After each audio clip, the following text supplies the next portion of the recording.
અત્યારે પણ અમુક સિવિલિયન્સ ખાલી કરીને જતા રહ્યા છે મકાનો, પરંતુ અમુક લોકોએ મકાનો ખાલી કરવાના બાકી છે. તો એ શાંતિપૂર્વક રીતે પોતાના મકાનો ખાલી કરી શકે એના માટે એમને પૂરતો સમય આપવામાં આવે છે. એ ઉપરાંત માલ સામાન ફેરવવો હોય તો મજૂરો અને ટ્રકો એની પણ વ્યવસ્થા કરવામાં આવી છે.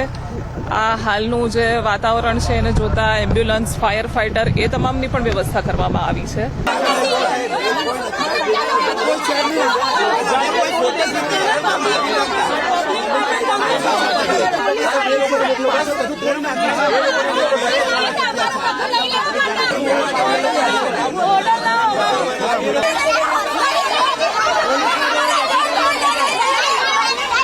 સૂચના આપવામાં આવે છે, જે હાઈકોર્ટના હુકમનો અમલ કરવામાં વિઘ્ન કરશે.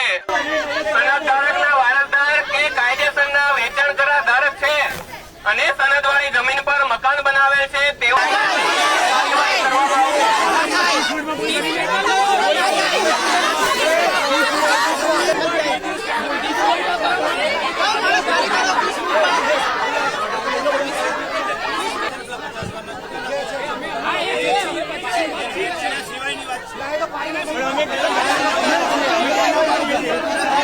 ઘરની વીજળી સ્વયં બનાવવા આજે સે સોલારનો સંપર્ક કરો.